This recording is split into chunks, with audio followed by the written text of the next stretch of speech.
Messieurs, j'espère que vous allez bien. Aujourd'hui, jour numéro 23, l'amour protège toujours. Beaucoup de gens commencent leur mariage en tant qu'alliés, puis au fur et à mesure que le temps passe, deviennent ennemis et finissent leur mariage comme ennemis. Alors que le mariage a déjà beaucoup d'ennemis qui peuvent et qui cherchent à détruire votre mariage sous des attaques différentes, sous des formes différentes, sur des personnes différentes, avec des stratégies différentes. Au lieu de se battre contre ses ennemis dans le couple, on se bat l'un contre l'autre.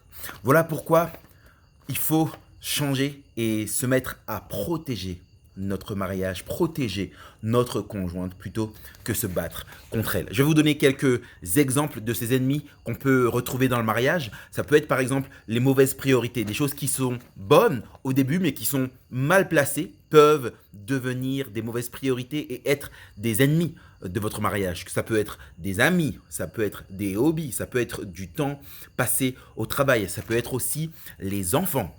Les gens mettent leurs enfants avant leur conjointe. C'est souvent les femmes qui font ça, c'est rare pour les hommes, mais ça existe.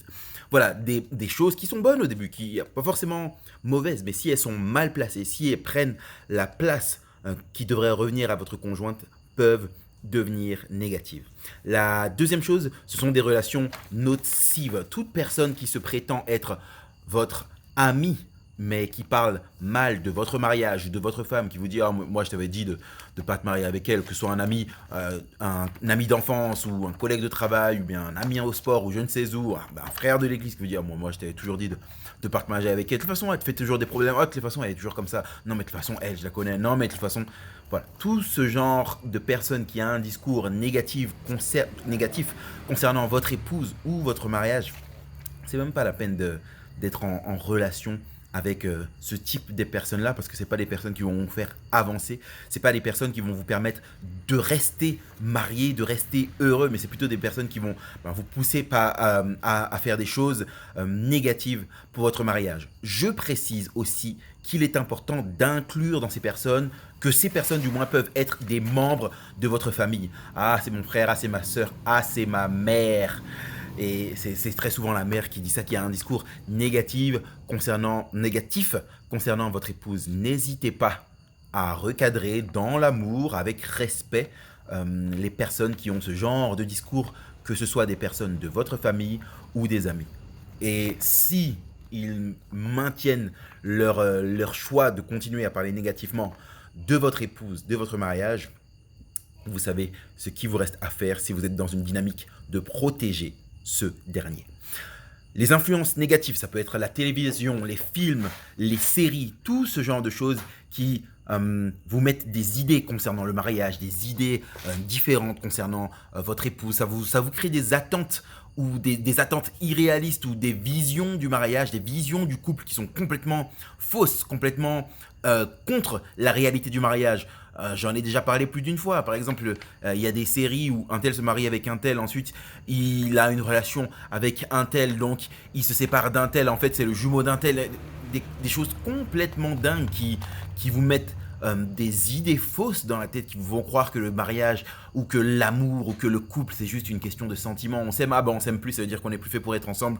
Ce genre de choses complètement folles et absurdes qui sont des ennemis à votre mariage, sans parler du temps, de la composante temps que ces choses inutiles vous prennent.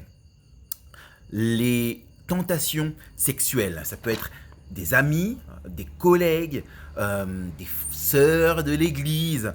Et c'est vrai que je dois dire la vérité, en tant qu'homme, là-dessus, on n'est pas au taquet.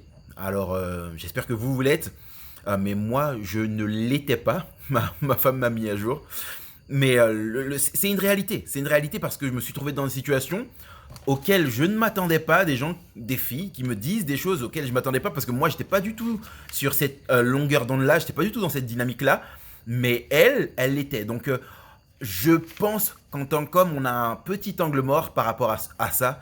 Donc, faut vraiment être vigilant. Et c'est vrai que nos femmes vont être complètement extrêmes, mais par rapport à ça, cette notion de tentation sexuelle, vaut mieux être radical, vaut mieux être extrême, parce que ça va super vite c'est super dangereux. On parle avec une collègue, on like des photos sur Insta, sur Snapchat, on reste à parler sur Messenger, on fait des réunions régulièrement avec une sœur de l'église. Non mais on travaille sur un projet pour l'église, patati patata. Vous savez comment ça se passe, vous connaissez les histoires, vous avez déjà entendu, vous savez. Donc franchement, sur le terrain de la tentation sexuelle, Paul dit à Timothée, fuis l'impudicité. Il y a des choses, faut même pas discuter. Franchement, hein, quitte à être rude ou quoi que ce soit, vaut mieux parce que ça va très vite, c'est trop dangereux. Et par exemple, il y a des personnes, vous voyez, ce type de fille, ce type de femme, c'est complètement votre type. C'est complètement, vous aimez trop sa façon de penser, vous aimez trop comment elle est. Vaut mieux ne pas parler avec elle, je vous assure. Vaut mieux être rude, vaut mieux paraître pour bizarre. Ah non, lui est bizarre. Ah lui il se la pète, lui il croit qu'il est trop beau. Ah, laisse-la penser comme ça, tant mieux. Tant mieux, au moins tu sais que ton mariage est protégé, ta famille est protégée, ton ministère est protégé. Voilà, laisse les gens penser comme ils veulent. Toi, fais en sorte d'écarter des gens qui pourraient être d'éventuelles tentations et aussi des gens qui ne semblent pas l'être, mais qui peuvent l'être. Gardez les yeux complètement ouverts, demandez conseil à votre femme. Je vous assure que là-dessus, elle sera beaucoup plus au taquet que vous. C'est vrai, c'est sûr que parfois elle va paraître extrême, mais comme j'ai dit, franchement, vaut mieux être extrême sur ce domaine-là parce que les gars, ça va trop vite. Ça va trop vite. Une autre chose qui pourrait être un ennemi à votre mariage, c'est parler mal de l'autre en public, répandre les défauts, les fautes, les faiblesses de votre femme en public, à moins que ce soit quelque chose qui vous mette gravement en danger vous, qui la mette gravement en danger elle, ou qui mette gravement en danger les enfants, vaut mieux établir un bouclier, un champ de protection autour de votre foyer et ne pas divulguer sur la place publique les fautes, les erreurs de votre conjoint. Ne jamais exposer votre femme en public et toujours protéger votre conjoint, votre mariage. Dernière chose aussi, et il y en a beaucoup, mais on en cite juste quelques-unes, ce qu'on appelle les parasites. Ça peut être toutes sortes d'addictions, de jeux, nourriture, drogue, alcool, pornographie.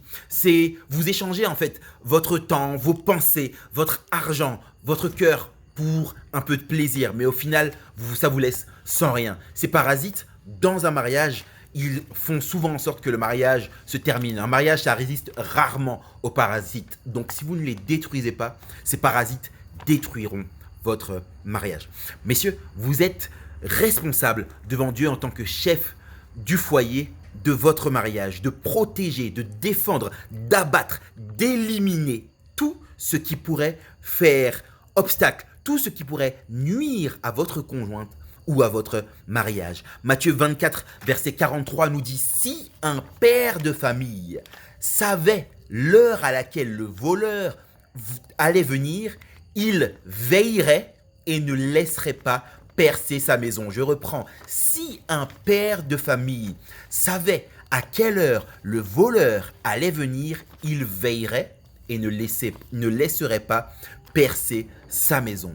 C'est votre rôle de veiller, d'avoir les yeux ouverts sur les éventuels ennemis, sur les ennemis, c'est même pas les éventuels, sur les ennemis, car aujourd'hui, votre mariage, c'est votre rôle, prenez-le au sérieux.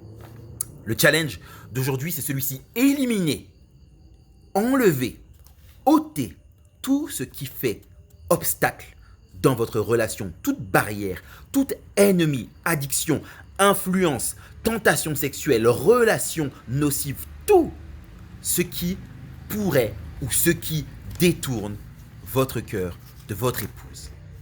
Ôtez ces choses-là. Le rapport, c'est celui-ci. 1. Qu'avez-vous supprimé en premier? 2. Pensez-vous qu'il y a encore des choses à enlever? Et 3. Quel impact pensez-vous que cela va avoir sur votre relation avec Dieu et sur votre partenaire?